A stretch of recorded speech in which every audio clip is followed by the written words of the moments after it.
Bismillahirrahmanirrahim. Assalamualaikum warahmatullahi wabarakatuh. Saya Srioto, mahasiswa YAI Al-Aziz Indramayu Jawa Barat, semester 5 Prodi Hukum Tata Negara. Dalam memenuhi tugas ujian mid semester ganjil tahun ini, saya akan membahas masalah fikih dengan Pak Sukamto terkait mata kuliah Masail Fikih 1 dengan dosen pengampu Bapak Ustadz Muhammad Hasim Fanirin, SPDI MAPD. Pada Pak Sukamto, silahkan untuk bertanya. Pertanyaan pertama, apa hukumnya mengawini seorang wanita yang sedang ihram?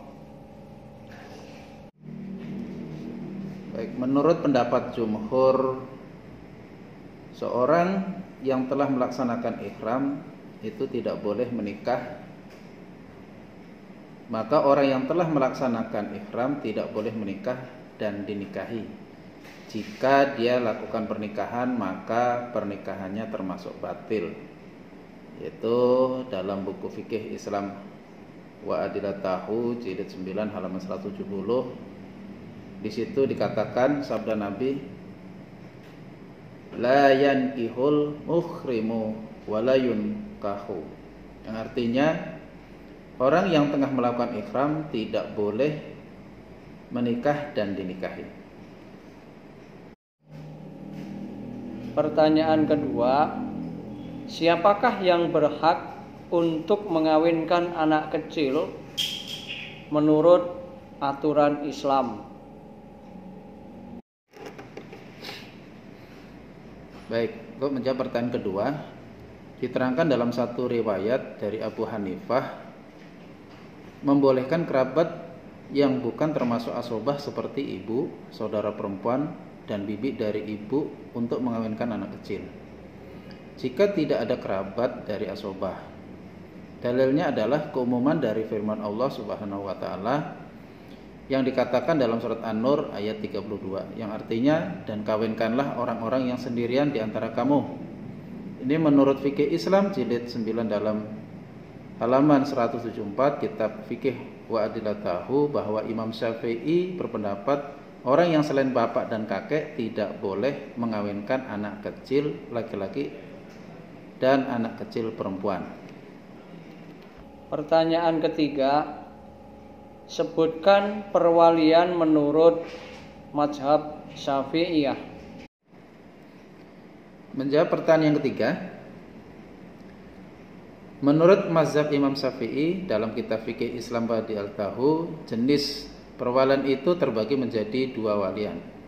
Yang pertama isbar perwalian dan ikhtiar perwalian. Perwalian isbar adalah yang dimiliki oleh bapak dan kakek ketika tidak ada bapak, maka seorang bapak boleh mengawinkan anak perempuan yang masih kecil atau besar tanpa seizin, tapi disunahkan untuk meminta izin. Sedangkan perwalian isbar yaitu dimiliki oleh bapak yang diwasiatkan dan kemudian hakim. Pertanyaan keempat, siapakah yang berhak untuk menjadi wali atas seorang perempuan ketika dia tidak memiliki wali? Baik, menjawab pertanyaan yang keempat, dalam fikih Islam Wa Adilatahu dijelaskan bahwa tidak ada perselisihan pendapat di antara para ulama bahwa seorang penguasa memiliki hak perwalian untuk mengawinkan seorang perempuan ketika dia tidak memiliki wali atau ketika wali menolak untuk mengawinkannya.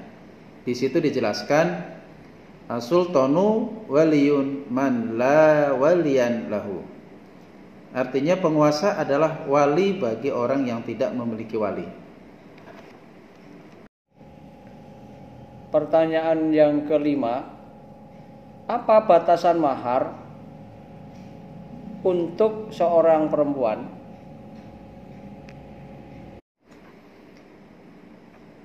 Menjawab pertanyaan kelima, para fuqaha sepakat bahwa tidak ada batasan yang paling tinggi untuk mahar, karena tidak disebutkan di dalam syariat dan menunjukkan batasannya yang paling tinggi. Dijelaskan juga dalam kompilasi hukum Islam pasal 31, yaitu penentuan mahar berdasarkan atas kesederhanaan dan kemudahan yang dianjurkan oleh ajaran Islam. Pertanyaan yang keenam, bagaimana hukumnya menggauli istri di bagian anusnya? Menjawab pertanyaan keenam, diterangkan dalam fikih Islam wa adilatahu bahwa siapa yang menggauli perempuan yang tengah haid atau menggauli perempuan di bagian anusnya atau didatangi paranormal lalu dia percaya ucapannya, berarti dia telah kafir sebagaimana sabda Nabi.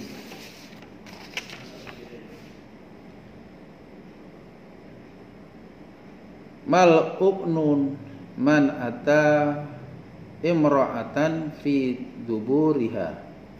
Artinya dilaknat orang yang mendatangi perempuan pada duburnya. Hadis riwayat Abu Dawud dan An-Nasa'i. Pertanyaan yang ketujuh, bagaimana pandangan mazhab Hanafi tentang hukum talak?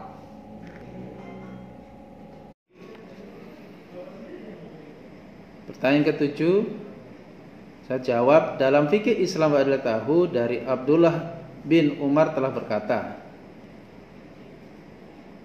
abghadul halali ilallahi tolako. Artinya sesungguhnya sesuatu yang halal yang amat dibenci Allah ialah talak. Karena yang dimaksud dengan perkara yang halal adalah perkara yang perbuatannya bukan sesuatu yang lazim dan mencakup perkara mubah, sunnah, wajib, dan makruh. Ibnu Abidin berkata, sesungguhnya dia dibenci dan tidak menafikan kehalalannya. Pertanyaan yang ke-8, apa sebab talak berada di tangan laki-laki? Jawab pertanyaan ke-8. Sesungguhnya perempuan biasanya lebih berpengaruh kepada perasaan dibanding laki-laki. Sedangkan yang kedua, talak diikuti dengan berbagai perkara keuangan yang terdiri dari pembayaran mahar yang ditangguhkan, nafkah idah, dan mut'ah.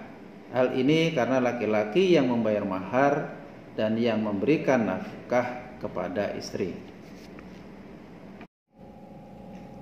Pertanyaan yang ke-9, apa yang dimaksud dengan rukun talak?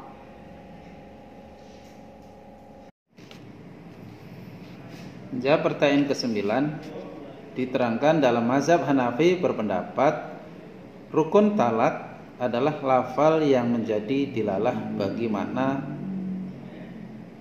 talak secara bahasa yang merupakan pelepasan dan pengiriman, yaitu melepaskan ikatan dalam makna yang terang-terangan dan memutuskan ikatan dalam pengertian sindiran. Sedangkan dalam makna syairnya adalah menghilangkan penghalalan atau isyarat yang menempati posisi lafaz. Adapun beberapa rukun dalam talak adalah: 1. Suami, yaitu selain suami tidak boleh menjatuhkan talak. Yang kedua adalah istri yang diikat dengan pernikahan yang sah. Yang ketiga sidgot, talak, atau kata-kata ucapan dari suami kepada istri yang menunjukkan talak. Yang keempat, disengaja. Pertanyaan yang ke-10, bagaimana hukumnya menjatuhkan talak dalam kondisi sangat marah, dipaksa, mabok, dan gila? Dari Aisyah radhiyallahu anhu berkata, la talaqa wa la i'taqa fi ghalaqin, yang artinya tidak ada talak dan tidak ada pembebasan budak pada saat marah. Abu Daud berkata, al-ghalaqo artinya adalah marah. Jadi talak yang dinyatakan dalam kondisi sangat marah atau dipaksa atau mabuk bahkan gila, maka itu tidak berlaku. Pertanyaan yang ke-11, apa yang dimaksud dengan al-ba'ah? Menjawab pertanyaan ke-11, diterangkan dari Abdurrahman bin Yazid bersama Al-Qamah dan Al-Aswad kepada Abdullah, lalu Abdullah berkata, kami dahulu bersama Nabi Muhammad SAW sebagai pemuda tidak mendapatkan sesuatu. Maka Rasulullah SAW bersabda kepada kami, wahai sekalian pemuda, barang siapa di antara kamu yang mampu al-ba'ah, hendaklah dia menikah. Sesungguhnya ia lebih menjaga pandangan dan memelihara kemaluan. Dan barang siapa tidak mampu, hendaklah berpuasa. Sesungguhnya ia sebagai perisai jiwa baginya. Pertanyaan yang ke-12, bolehkah seorang istri mengajukan talak kepada suaminya? Menjawab pertanyaan ke-12, ini adalah dalil bahwa permintaan talak istri kepada suami diharamkan dengan pengharaman yang sangat besar. Karena orang yang tidak bisa mencium bau wewangian surga tidak pernah akan masuk ke dalamnya.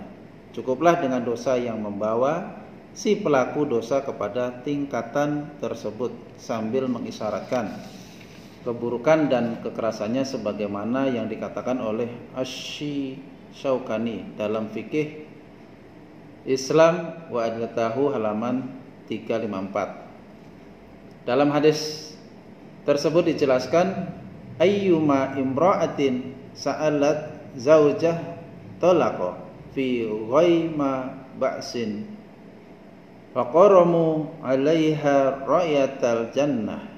Artinya, perempuan mana saja yang meminta talak kepada suaminya dengan tanpa sebab, maka haram baginya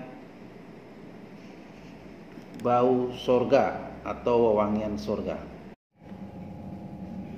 Pertanyaan yang ke-13, apa pendapat para fuqaha mengenai pemisahan akibat adanya suatu perpisahan?